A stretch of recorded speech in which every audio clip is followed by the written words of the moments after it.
Welcome to the Gyanodaya. मी ज्ञानेश्वरी गोरे. आपण linear equation in two variables हा चॅप्टर स्टार्ट करतोय. हा तुम्हाला 10th युजफुल आहे. ठीक आहे. आपण असेच व्हिडिओ बनवत जाणार आहे. जर तुम्हाला कंटिन्यू मॅथ सायन्स क्लास 10साठी काही हेल्प हवी असेल तर तुम्ही या चॅनलला सबस्क्राईब करू शकता.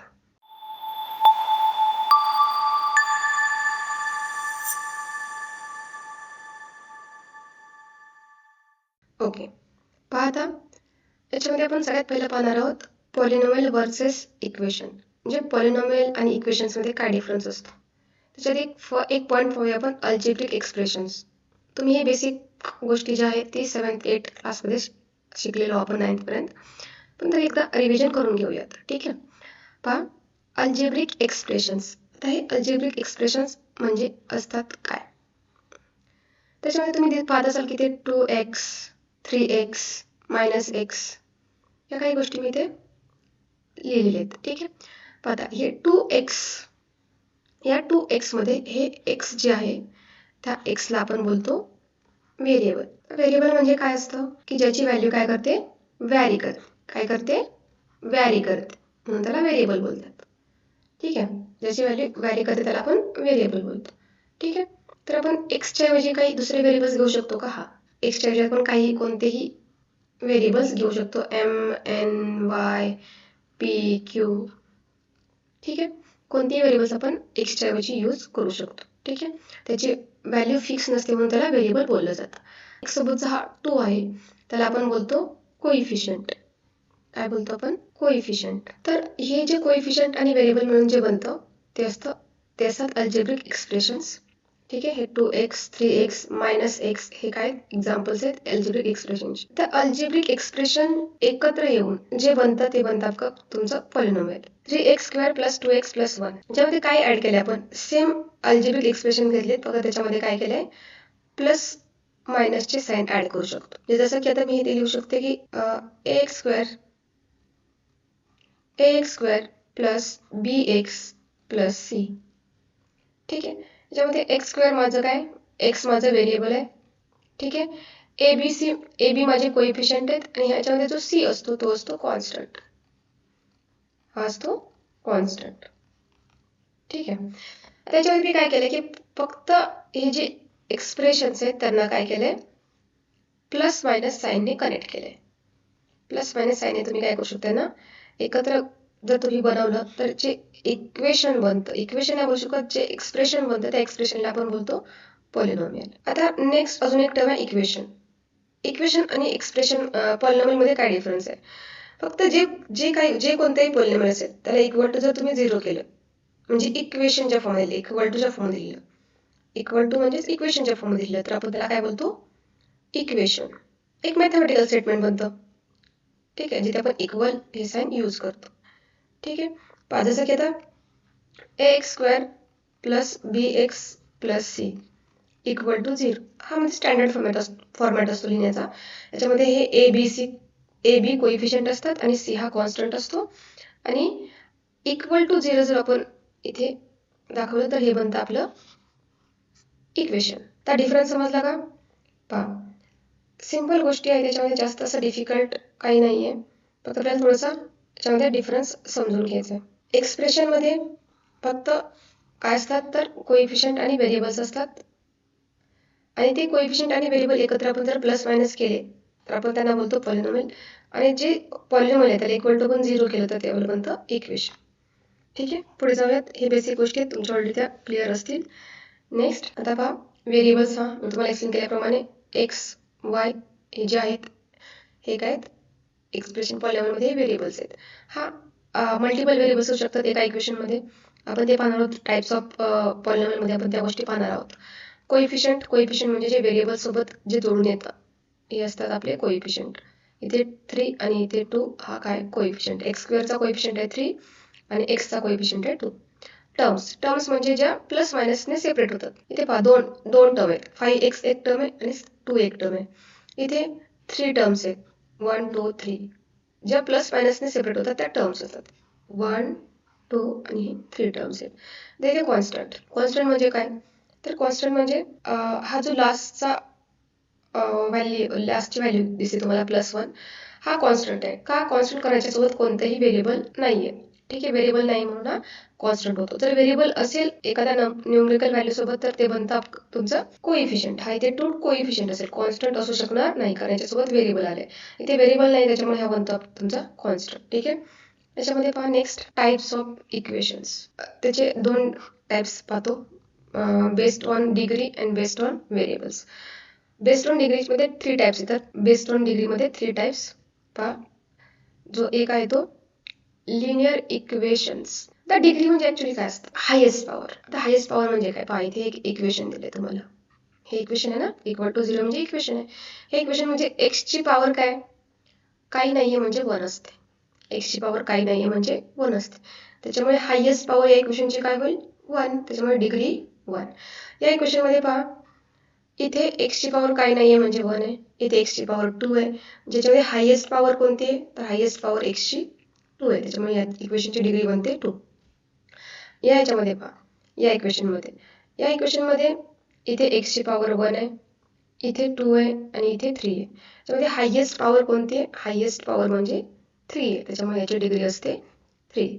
तर याच्यावरून ज्या इक्वेशनची डिग्री 1 असते त्याच्यावर त्याला बोललं जातं लिनियर इक्वेशन. ज्या इक्वेशनची डिग्री 1 असते त्याला बोललं जातं लिनियर इक्वेशन. हा त्याचा स्टँडर्ड फॉर्मॅट आहे.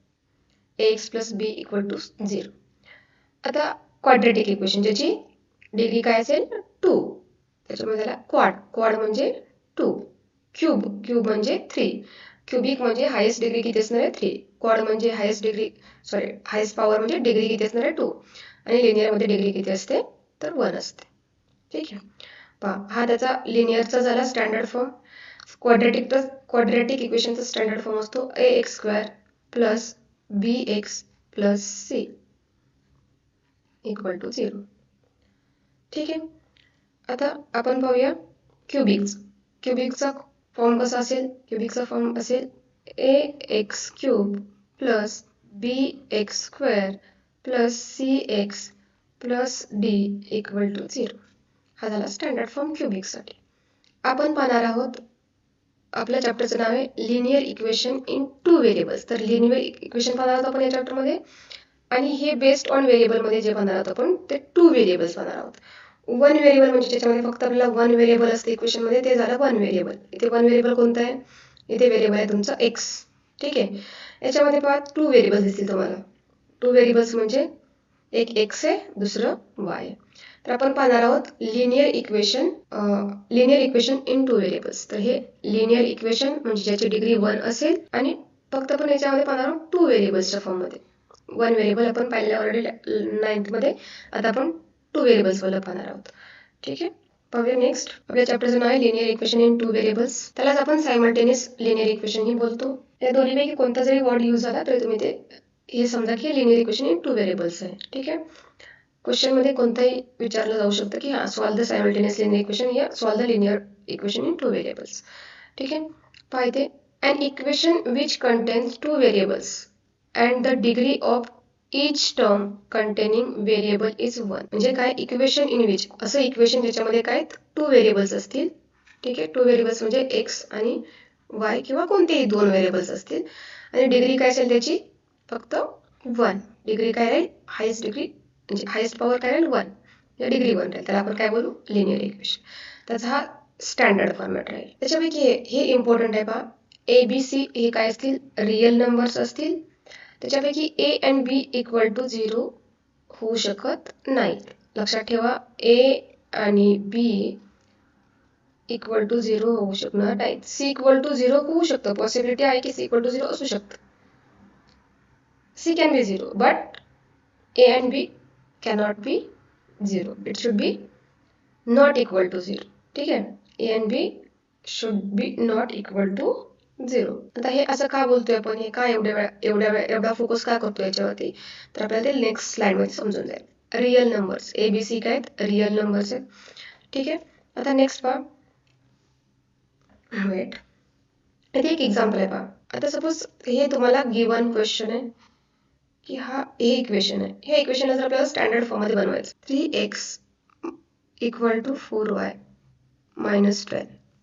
ठीक आहे, पहा आता इथे 3x हे 4y इक्वल टूचे आपण जर या साईडला घेतलं लेफ्ट साईडला तर काय होईल प्लस 4yचं -4y होईल आणि हे इक्वल टू -12 राहील. ठीक आहे. मग आपण काय करणार आहोत हे -12 पण इकडे लेफ्ट साईडला घेऊ तर हे काय बनेल 3x - 4y + 12 इक्वल टू 0. हा फॉर्मॅट आला का आपला ax + by + c च्या फॉर्ममध्ये स्टँडर्ड फॉर्ममध्ये पहा ax + by + c ax + by + c हा स्टँडर्ड फॉर्ममध्ये आला. म्हणजेच काय की आपला हा स्टँडर्ड फॉर्म आहे. म्हणजे आपण जर गिवन हे इक्वेशन असेल तर आपण स्टँडर्ड फॉर्ममध्ये बनवू शकतो आणि त्याच्यावर आपण डिसाईड करू शकतो की हे लिनियर इक्वेशन इन 2 व्हेरिएबल्स आहे की नाही आहे. आता नेक्स्ट पाहायच्यामध्ये आपल्याला पाहिजे की हे जे गिवन आहेत ते लिनियर इक्वेशन इन 2 व्हेरिएबल आहेत की नाही आहेत. पहिली गोष्ट चेक करूया. फर्स्ट वेळेला त्यांनी दिले की हा ठीक आहे का आहे कारण ते 2 व्हेरिएबल्स आहेत आणि पॉवर ही दोघांची किती आहे 1 आहे. ओके. आता याच्यामध्ये पहा इथे 2 व्हेरिएबल्स आहेत का आहेत. इथे y आहे इथे x आहे पण पहा याच्यामध्ये ट्रू पॉवर आहे. इथे पॉवर याची 1 असली तर याची 2 आहे म्हणजे हे नाही आहे. दोघांची पॉवर किती पाहिजे 1 पाहिजे. ठीक आहे. इथे पहा इथे x आहे इथे y आहे इथे त्यांची पॉवर ही डिग्री पण 1 आहे म्हणजे हे आहे. ठीक आहे. इथे पहा कॉन्स्टंट तुमचे कसे आहेत हे जे नंबर आहेत √2 आणि √5 हे काय इरॅशनल नंबर आहेत. हे कसे नंबर आहेत इरॅशनल नंबर आहेत. इरॅशनल नंबर रिअल नंबर असतात का तर हो. रिअल नंबरमध्ये कोणते नंबर येतात दोन्ही येतात.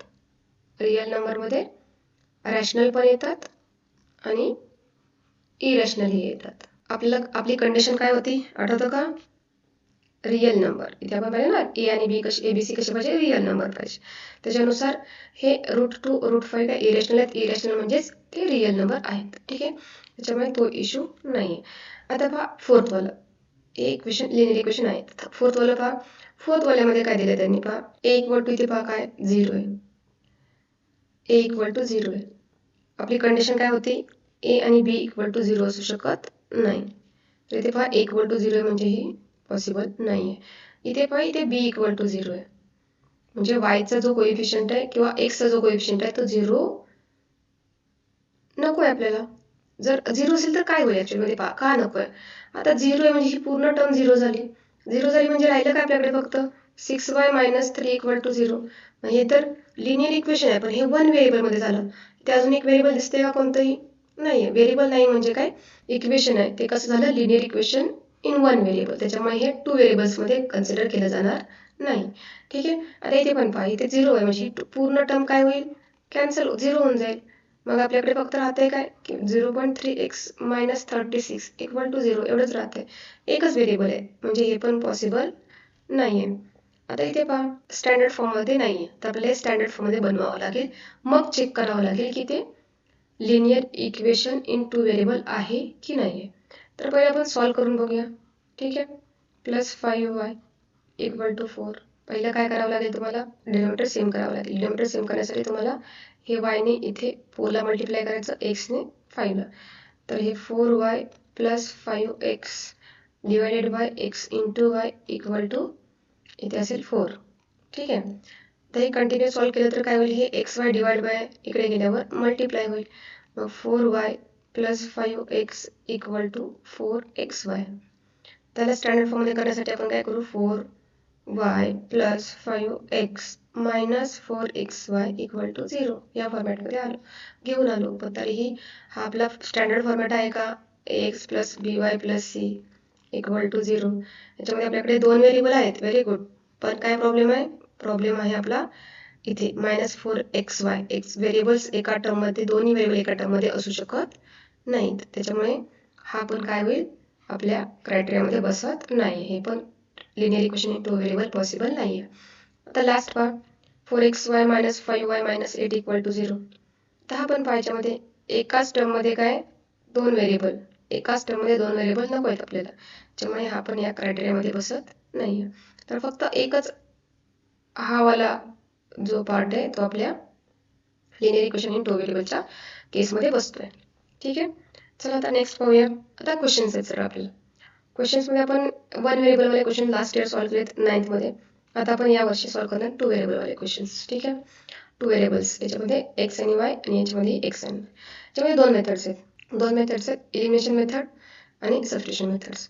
याच्यामध्ये एलिमिनेशन मेथडमध्ये पहा आपल्याला सॉल्व कसं करायचं. ठीक आहे, पहिला आपण क्वेश्चन लिहून घेऊया. 5x - 3y = 8. याला आपण 1 इक्वेशन बोलू. ठीक आहे, नंतर 3x + y = 2. याला आपण सेकंड इक्वेशन बोलूया. आता पहा आपल्याला करायचं काय, एलिमिनेशन मेथडमध्ये आपल्याला चेक करायचं की इथे कोणती टर्म जर मी ॲडिशन केली तर कॅन्सल आउट होऊ शकेल का. तर जर आपण एक्सचे किंवा वायचे कोणत्याही एका व्हेरिएबलचे जर कोइफिशियंट सेम केले तर आपण त्याला काय करू शकतो, एलिमिनेट इझिली करू शकतो. तर आपण जर इथे वायचं जर कोइफिशियंट 3 बनवलं तर काय होईल, हे -3y + 3y कॅन्सल होऊन जाईल. तर कशा प्रकारे कॅन्सल करायचं, तर पहिलं काय करायचं, इक्वेशन जे 2 आहे त्याला मल्टिप्लाय करायचं कशाने, 3 ने. आपण असं का केलं सांगतो तुम्हाला, तुम्ही सॉल्व केल्यावर तुम्ही चेक करा, तुम्हाला समजेल.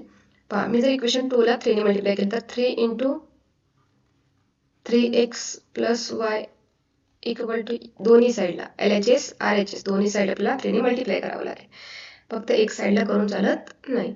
ठीक आहे, 3 3 जार 9x प्लस 3 1 जार 3, इथे काय नाही म्हणजे 1 असतं. ठीक आहे, 3 1 3y = 3 2 जार 6. हे बनलं आपलं थर्ड इक्वेशन, म्हणजेच नवीन इक्वेशन.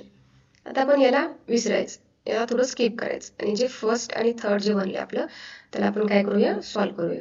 तर आपण करूया ॲड इक्वेशन 1 and 3. पहा त्याच्यामध्ये काय करणार तुम्ही, पहिले इक्वेशन कोणतं आहे, 5x - 3y = 8 आणि इथे आहे आपलं 9x + 3y = 6. ॲडिशन करूया. 9 + 5 कोइफिशियंटचे ॲडिशन करायची, व्हेरिएबल ॲज इट इज लिहायचे. व्हेरिएबल याच्यामध्ये x + x xच राहतं, फक्त हे इथे जे 9 + 5 ते ॲड होऊन इथे आपल्याला सॉल्व करायचं. ठीक आहे, इथे पहा +3y - 3y कट होऊन जाईल = हे 8 + 6, 8 + 6 किती होईल, 14. आता हे जर पुढे सॉल्व करत गेलो तर हे 14x आहे, इकडे गेल्यावर काय होईल, हे 14 x सोबत मल्टिप्लाय आहे, इकडे गेल्यावर काय होईल, हे डिवाइड होईल. 14 14 कॅन्सल, x = आपली काय व्हॅल्यू येते, 1. आता आपल्याला काय करायचे, सबस्टिट्यूशन मेथड थोडंसं विसरून जा. ठीक आहे, आपण पहिलं हे सॉल्व करून घेऊया. ठीक आहे, आता आपल्याला भेटली x = 1 व्हॅल्यू. ठीक आहे, आता ही पुट करायची. पुट x = 1 कुठे पुट करायची, इन कोणत्या इक्वेशनमध्ये, 1 2 3 कोणत्या इक्वेशनमध्ये पुट करा, आपण इक्वेशन 1 मध्ये पुट करूया. इक्वेशन 1 मध्ये पुट केली तर काय होईल, 5 × x च्या जागी पुट करायचं 1 - 3y = 8. 5 - 3y = 8. पहा आता -3y = काय होईल, 8 - 5. y = 8 - 5 इथे होईल 3 आणि हे -3, तर y = काय होईल, 3/-3, म्हणजेच काय, 3 1 जार 3, 3 1 जार 3 आणि इथे आहे काय, -1, कारण डिव्हिजनमध्ये मायनस. ठीक आहे, त्याच्यामुळे आपला आन्सर काय येईल, y = -1. तर x आणि y च्या व्हॅल्यू आल्या का आपल्या, मग फायनल आन्सर आपले x आणि y च्या व्हॅल्यू आल्या का, x = काय आपलं 1, x = 1, y = -1. ठीक आहे, हे झालं आपलं आन्सर. आपल्याला फक्त फायनल काय करायचं, x आणि y च्या व्हॅल्यू कॅल्क्युलेट करायचे, 1 - अशा प्रकारे तुम्ही एलिमिनेशन मेथडने सॉल्व करू शकता. नेक्स्ट आपली मेथड आहे substitution method. 5x - 3y = 8. 5x - 3y = 8. हे झालं आपलं फर्स्ट इक्वेशन. आणि सेकंड इक्वेशन आपलं आहे 3x + y = 2.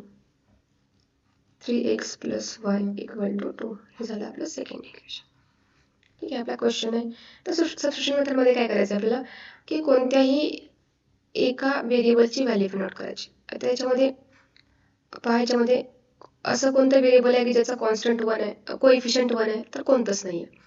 याच्यामध्ये पहा y हा एक व्हेरिएबल आहे ज्याचा कोइफिशियंट 1 आहे इथे. तर असा वाला व्हेरिएबल शोधायचं की ज्याचा कोइफिशियंट 1 आहे. इझी जातं, बाकी असं नाही की दुसरे व्हेरिएबल जर यूज केले तुम्ही प्रॉब्लेम होणार आहे, असं नाही आहे. पण हे जरा थोडं इझी जातं आपल्याला करताना. कसं समजेल तुम्हाला, पहा मी सेकंड इक्वेशन चूज केलं. याच्यामध्ये वाय इक्वल टू 2. 1 लिहिलं नाही लिहिलं तरी चालतं, ठीक आहे, काहीच नाही, म्हणजे 1 कोएफिशियंट असतो. तर इथे वाय इथेच ठेवूया आपण. हे 3x इकडे घेतलं जर 2च्या साईडला, राईट हँड साईडला, तर काय बनेल, हे मायनस बनेल. तर वाय इक्वल टू काय येईल आपलं मग, 2 - 3x. याला इक्वेशन 3 बोलूया, ठीक आहे. आता पुट करा, पुट इक्वेशन 3 म्हणजे y equal to 2x put करा इन इक्वेशन 1 मध्ये. इक्वेशन 1 मध्ये पुट करूया, काय होईल मग, पाहिजे 5x - 3y इक्वल टू 8 आहे, ठीक आहे. आता इथे आपल्याला y च्या जागी काय पुट करायचं आहे, y च्या जागी पुट करायचे 2 - 3x इक्वल टू 8. आता पहा इथे काय होईल, 5x - 3 2 जार 6. हे 3 ने 2 ला मल्टिप्लाय केलं, मायनस प्लस मायनस होईल, आणि ते काय नाही म्हणजे साईन प्लस असतं, ठीक आहे ना. मायनस प्लस मायनस होईल, 3 3 जार 9. इथे साईन काय होईल, मायनस मायनस प्लस, 3 3 जार 9, मल्टिप्लिकेशन आहे, साईन मिस्टेक्स करायच्या नाहीत, ठीक आहे, इक्वल टू 8. आता पहा इथे एक्स एक्स सॉल्व होतील, +5 + 9 काय होईल, 14x - 6 equal to 8. Continue solve करूया, इथे काय होईल, हे 14x इक्वल टू, जे 6 आहे तिकडे प्लस होईल, म्हणजे काय होईल, 8 + 6 x इक्वल टू काय होईल, 14x इक्वल टू काय होईल, 14, आणि x इक्वल टू 14/14, म्हणजेच x इक्वल टू काय आलं आपलं, 1. लास्ट टाइम आपलं एलिमिनेशन मेथडने काय आलं होतं, पहा चेक करा, x इक्वल टू 1च आलं होतं ना. तर याच्यामध्ये पण आपलं x इक्वल टू 1 आलं. आन्सर सेमच येणार आहे, फक्त मेथड वेगवेगळे असतात. जी इझी वाटते तुम्ही ती यूज करू शकता.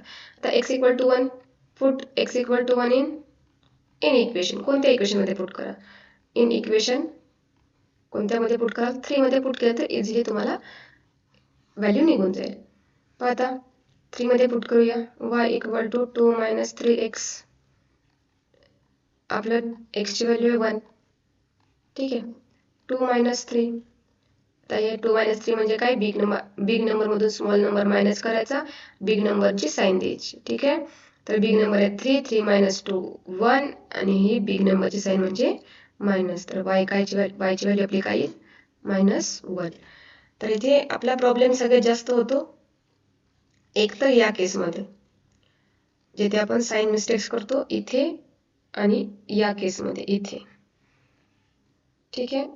साईन जर तुम्ही रॉंग केल्या तर तुमचं पूर्ण आन्सर रॉंग होणार आहे, त्याच्यामुळे ते मार्क्स तुमचे कट होतात.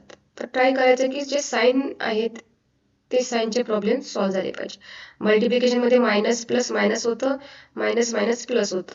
इथे जेव्हा आपण ॲडिशन सेक्शनमध्ये सॉल्व्ह करतो तेव्हा बिग नंबरमधून, इथे प्लस आहे ना, काही नाही म्हणजे प्लस आहे, प्लस मायनस, बिग नंबरमधून स्मॉल नंबर मायनस करायचा आणि बिग नंबरची साईन द्यायची, ठीक आहे.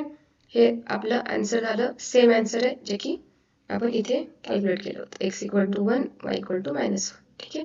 तर ही मेथड कोणती आहे तुमची, ही आहे तुमची सबस्टिट्यूशन मेथड. सबस्टिट्यूशन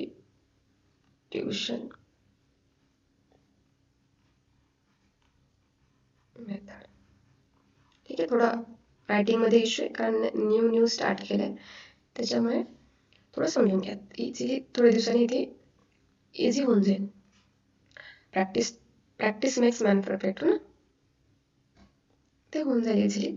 हां, आता तुम्ही याची प्रॅक्टिस करत राहा, तुम्हाला क्वेश्चन सॉल्व्ह होत जातील. हा आपण बघूया, 1/3x. हा पहा, थोडंसं याच्यामध्ये तुम्हाला डिफिकल्टी वाटेल, कारण याच्यामध्ये कोणत्या फॉर्ममध्ये येतो, 1/3x + y इक्वल टू 10/3, ठीक आहे. न्यूमरेटर डिनोमिनेटरच्या फॉर्ममध्ये थोडंसं असं फील होतं की ठीक आहे बाबा, हे माझ्यासाठी डिफिकल्ट आहे. त्याच्यामध्ये आपण कसं ट्राय करू शकतो की पहिलं सिम्पल फॉर्ममध्ये ट्राय करायचं की याला कन्वर्ट करता येईल का, 10/3, ठीक आहे.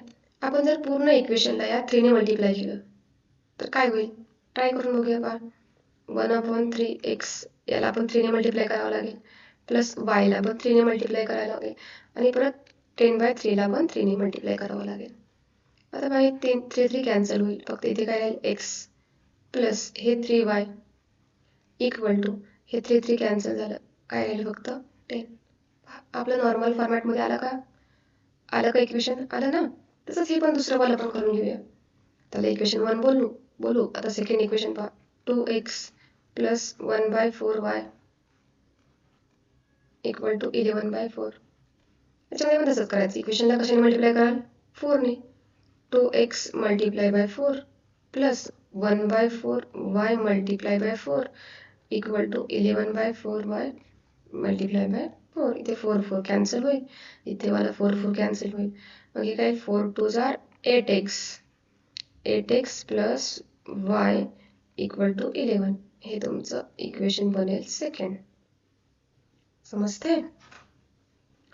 पहा, 2 इक्वेशन आपल्याकडे बनलेत. आता आपण त्याला काय केलंय, इझी वे मध्ये करून घेतलंय. आता हे नॉर्मल इक्वेशन झाले आपले, जसे की आपल्या ax प्लस by प्लस सीच्या फॉर्मॅटमध्ये. आता त्यांना नॉर्मली कोणत्याही मेथडने सॉल्व्ह करू शकता. एलिमिनेशन मेथडने सॉल्व्ह करा, नाही तर सबस्टिट्यूशन मेथडने सॉल्व्ह करा. जो तुम्हाला इझी वाटेल त्याने तुम्ही सॉल्व्ह करू शकता. ठीक आहे. आता मी एलिमिनेशन मेथडने, दोन्ही प्लस प्लस आहेत. एलिमिनेशन मेथड जर मी इथे यूज केली तर मला सबस्ट्रॅक्शन करावं लागेल. ॲडिशन लास्ट क्वेश्चनमध्ये आपण ॲडिशन केलं होतं, तर तुम्हाला मी एलिमिनेशन मेथडने सबस्ट्रॅक्शन कसं करतात तेच दाखवते. ठीक आहे. पहिलं मी इक्वेशन 1ला काय करते, इक्वेशन 1ला मी 8ने मल्टिप्लाय करते 8. ठीक आहे. पहा काय बनेल मग, 8x प्लस 8 3 आर 24 अधिक 24 y इक्वल टू, इथे पण 8ने राईट साईडला पण करायचं पूर्ण इक्वेशनला. आणि second equation me as it is लिहिते, 8x plus y equal to 11. आता मी असं का केलं, कारण मी काय केलं, फक्त एक्सचे व्हेरिएबल सेम करण्यासाठी इक्वेशन 1ला मी 8ने मल्टिप्लाय केलं. त्याच्यामुळे इथे इक्वेशन 1 आणि 2 मध्ये माझे 8चे व्हेरिएबल काय झाले, सेम झाले, एक्सचे व्हेरिएबल. आता मी यांना जर सबस्ट्रॅक्शन केलं दोघांचं, तर सबस्ट्रॅक्शनमध्ये आपण काय होतात, साईन चेंज होतात. सबस्ट्रॅक्शनमध्ये सेकंड इक्वेशन असते त्याचे साईन चेंज होतात. ठीक आहे. त्यामुळे ह्याचा प्लस आहे, हे मायनस आहे, कॅन्सल होऊन जाईल, प्लस मायनस.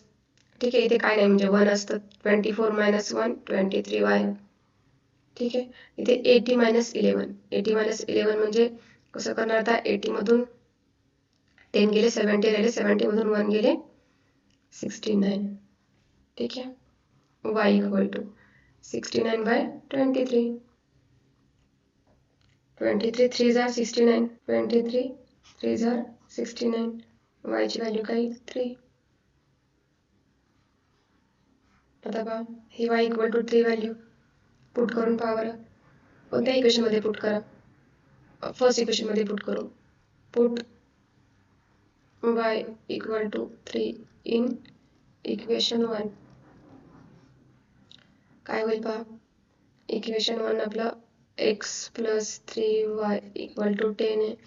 मग x plus 3 into 3 equal to 10. x plus 3 3 are 9 equal to 10. ठीक आहे. मग x equal to 10 minus 9, x equal to 1. आपण हे व्हेरीफाय पण करू शकतो की आपला आन्सर राईट आहे की रॉंग आहे. कोणते इक्वेशन जे बनवलं तुम्ही, इक्वेशन 1 2 3, कोणत्या इक्वेशनमध्ये तुम्ही x ची व्हॅल्यू 1 पुट करा, y ची 3 पुट करा आणि चेक करा. सपोज फर्स्ट इक्वेशन घेतलं आपण, x प्लस 3y. हे फक्त व्हेरिफिकेशनसाठी आपला आन्सर रॉंग आहे की राईट आहे. ठीक आहे. x इक्वल टू 1 पुट केलं मी, 3. y इक्वल टू मी पुट केलं, किती व्हॅल्यू आली माझी, y इक्वल टू 3 आहे. y इक्वल टू 10 येते का, 1. 3 प्लस 3 इंटू 3 9, 9 प्लस 1 10. हां, इक्वली प्रूव्ह होतं ते, म्हणजे हे प्रूव्ह होऊन जातं. त्याच्यामुळे आपले आन्सर हे x इक्वल टू 1 आणि y इक्वल टू 3 बरं राईट आहेत हे आपल्याला समजून जातं. जेव्हा पण आपण सॉल्व्ह करायचं तेव्हा फक्त एक थोडं काही सेकंड्स यूज करून चेक करायचं की आपला आन्सर रॉंग आहे की राईट आहे. त्याच्यामुळे जे सिली मिस्टेक्स असतात त्या वाढवतात आणि आपलं पूर्ण जे आन्सर आहे त्याचे फुल मार्क्स आपल्याला भेटतात क्वेश्चनचे. सिली मिस्टेक्स खूप जास्त होतात, त्याच्यामध्ये प्रॉब्लेम होतो की आपण फास्ट करत जातो. इथे सगळ्यात इम्पॉर्टंट पार्ट राहतो हा वाला, इथे आपण साईन चेंज करायचं विसरून जातो, तर हे मिस नाही करायचं. ठीक आहे. तर सेम इक्वेशन आपण इथे इक्वेशन बनवल्यानंतर हेच कोणत्या मेथडने सॉल्व्ह करू शकतो, सबस्टिट्यूशन मेथडने सॉल्व्ह करू शकतो. हे सबस्टिट्यूशन मेथडने सॉल्व्ह केलं तरी तुम्हाला ते इझी जाईल. आता अजून एक क्वेश्चन आहे याच्यामध्ये. आता जेव्हा असे क्वेश्चन येतात पहा, मी तुम्हाला जेव्हा एका खाली एक लिहून दाखवेन तेव्हा तुम्हाला थोडीशी आयडिया येईल की मी काय बोलतेय. 499. ठीक आहे. आणि इथे पहा काय, 101x plus 99y equal to 50. तर डिफरन्स काय ह्याच्यामध्ये, इथे जो एक्सचा कोइफिशियंट आहे तो इथे y सोबत आहे आणि इथे जो y सोबत आहे तो इथे x सोबत आहे. जेव्हा असे क्वेश्चन तुम्हाला येतात तेव्हा या केसमध्ये तुम्हाला करायचं काय असतं, पहिले दोघांना ॲड करायचं. पहिल्या दोन्ही इक्वेशनला काय करायचं, ॲड करायचं. तर काय येईल पहा याच्यामध्ये, हे 200 येईल एक्स, हे काय येईल 200 वाय इक्वल टू हे काय येईल, हे 500 1000 येईल का 1000, 500 प्लस 499 म्हणजे 500, हे 1000 येईल. आता या पूर्ण इक्वेशनला 200ने डिवाइड करायचं, कारण पहा इथे 200 आहे, इथे 200 आहे आणि 1000ला आपण 200ने डिवाइड करू शकतो. तर काय केलं, 200 डिवाइड बाय 200 इथे, इथे 200 डिवाइडेड बाय 200 इथे डिवाइड केलं, पूर्ण इक्वेशनला करायचं ना, इक्वल टू 1000 डिवाइड बाय 200. ठीक आहे, इथे 2 0 कॅन्सल होतील, 2 1 जा 2, 2 5 जा 10. ठीक आहे, इथे हे कॅन्सल होईल, इथे कॅन्सल होईल, फक्त आपलं काय भेटेल x plus y equal to 5. किती इझी इक्वेशन बनलं. तर सेम करायचं तुम्हाला, इथे दोघांना सबस्ट्रॅक्ट करायचं, सेम इक्वेशन, हेच इक्वेशन घ्यायचे वापस, जे फर्स्ट आहे तेच इक्वेशन घ्यायचे, फक्त त्यांना काय करायचं, सबस्ट्रॅक्ट करायचं. 101y इक्वल टू 499 आणि 101x plus 99y equal to 501. पाहता सबट्रॅक्ट केल्यावर काय होतं, त्याच्यामुळे इझी होऊन जातं. पहा सबट्रॅक्शन केलं तुम्ही तर 101 मायनस 99 काय होईल, 2x येईल फक्त, कारण 100 प्लस 1, तर इथे मायनस, इथे मायनस आणि इथे मायनस, तर बिग नंबरमधून स्मॉल नंबर मायनस करायचं आणि बिग नंबरची साईन द्यायची, हे मायनस येईल, इथे काय येईल, हे बिग नंबरची साईन प्लस येईल, परत 2y येईल आणि इथे काय येईल, बिग नंबरची साईन मायनस येईल. ठीक आहे, आता पहा याच्यामध्ये ते काय करू शकतो आपण, 2 ने डिवाइड करू शकतो. ते जर 2 ने डिवाइड केलं तर काय होईल, minus x plus y equal to -1. ते 2 ने डिवाइड केलं दोन्ही साईडला, तर हे आपलं इक्वेशन 2 बनलं. तर इक्वेशन 2 आणि इक्वेशन 1 एका खाली एक लिहा तुम्हाला, पहा समजतंय का. सरळ मी याची ॲडिशन केली आहे दोन्ही इक्वेशनची, 1 आणि 2ची, तर काय होईल, एक्स कॅन्सल होईल, इथे काय होईल 2y इक्वल टू 5 मायनस 1 4, म्हणजेच y इक्वल टू 4/2, म्हणजेच y इक्वल टू 2. 2 2 जा 4 ना, 2 1 जा 2, 2 2 जा 4. हे y इक्वल टू 2ची व्हॅल्यू आली आहे, ही काय करू शकता तुम्ही, पुट करू शकता याच्यामध्ये, इक्वेशन 1 मध्ये पुट करा. इक्वेशन 1 काय पुट करायचे, put y equal to 2 in equation 1. मग x plus y equal to 2 put केलं, equal to 5, x equal to 5 minus 2 equal to 3, म्हणजे आपली x ची व्हॅल्यू काय आली 3 आणि y ची व्हॅल्यू काय आली 2. पहा आता इथे पण पुट करून पण चेक करू शकतो कोणत्या ह्या इक्वेशनमध्ये. तर हा एक इझी वे, जेव्हा क्वेश्चन्स मध्ये तुम्हाला एक्सचा कोएफिशियंट वाय सोबत भेटतो आणि इथे वायचा कोएफिशियंट इथे एक्स सोबत भेटतो, तेव्हा तुम्हाला फर्स्ट स्टेप काय करावं लागतं, तर त्या दोन्ही इक्वेशनला ॲड करावं लागतं. नेक्स्ट स्टेपमध्ये त्यांना दोघांना, ही फर्स्ट स्टेप आहे. ठीक आहे, नेक्स्ट स्टेपमध्ये त्या दोघांना आपण काय केलं, सबट्रॅक्ट केलं. सबट्रॅक्ट केल्यानंतर आपल्याला हे दोन इक्वेशन भेटतात, एक इक्वेशन 1, एक इक्वेशन, हे एक इक्वेशन 1, एक इक्वेशन 2. हे इक्वेशन 1 आणि 2 आपण काय करतो, एकत्र थर्ड स्टेपमध्ये सॉल्व्ह करतो आणि त्याच्यामुळे आपल्याला वायची व्हॅल्यू भेटते आणि वायची व्हॅल्यू परत हे फोर्थ स्टेपमध्ये आपण काय करतो, पुट करतो कोणत्या एका इक्वेशनमध्ये, आणि ते आपल्याला त्याच्यामध्ये दोन्ही व्हॅल्यूज भेटून जातात. ठीक आहे, तर अशा प्रकारे तुमचे मी काही क्वेश्चन सॉल्व्ह करून दिलेत. बाकी क्वेश्चन तुम्ही घरी ट्राय करा. काही डाऊट असेल तर मला कमेंटमध्ये मेसेज करा. ठीक आहे, मी तुम्हाला ते व्हिडिओ बनवून तो तुमचा डाऊट क्लिअर करेन. ठीक, थँक्यू.